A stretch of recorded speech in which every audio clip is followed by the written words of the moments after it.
SMB tuluyan ng kumilos hanggat maaga. Kumuha na din ng NBA caliber import. Marcus Lee, goodbye na talaga ito. So tara't ating talakayin itong pinakabagong import ng San Miguel Beermen na si Justin Patton. Justin Patton, isang former NBA player, drafted by Chicago Bulls in 2017 kung saan na-pick ito bilang 16th overall pick sa NBA draft. Nakapaglaro ito sa iba't ibang koponan sa NBA gaya ng Minnesota Timberwolves, Philadelphia 76ers, Oklahoma City Thunder, at Houston Rockets. Listed height sa nakita natin 6'11", pero may ibang lumalabas na 7'1" di umano raw ito.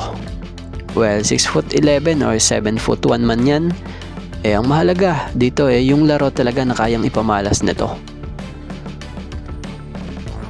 So makikita nga sa IG post nitong si Justin Patton na nag-sign na nga po ito sa SMB.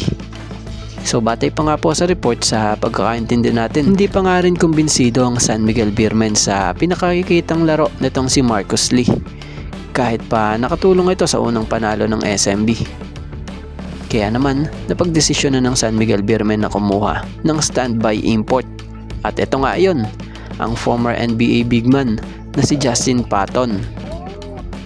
Batay sa report, darating si Justin Patton ngayong weekend at posibleng makapaglaro agad dito sa paparating na laban ng San Miguel Beermen kontra Macau Black Knights sa March 3. Sa kabila nito, mananatiling si Marcus Lee pa nga rin umano ang paglalaroin ng San Miguel Beermen sa kanilang susunod na laban versus TNT Tropang 5G na may bit-bit na 7'3" import. So papansinin nga natin mas pinili ng SMB na kumilos na hanggat maaga pa. Hindi naman sa sinasabi nating mahina si Marcus Lee. Kumbaga, sa pinapakita niyang laro sa SMB, di nga po gaano kaingay di gaya ng ibang import na pag sinabi mong import, mamaw ang mga galawan at laruan. Pero itong papalit na si Justin Patton, sa tingin naman natin iba-iba na ito. May katawan na din talaga ito na po pwedeng pambangga. Yung Marcus Lee kasi, malaki lang pero may kapayatan. Kaya ang bilis maitulak. Itong si Patton may kabigatan. Kagandahan pa rito NBA caliber nga ito. So bukod dun sa tangkad niya may galaw talaga siya na unpredictable gaya ng kanyang passing ability. At matindi ring rim protector. So hindi nga lang siya basta pamoste. May tira nga rin po ito sa labas at kayang humabol kahit pa sa mga guard ng kalaban. Malaki pero may kaliksihan nito.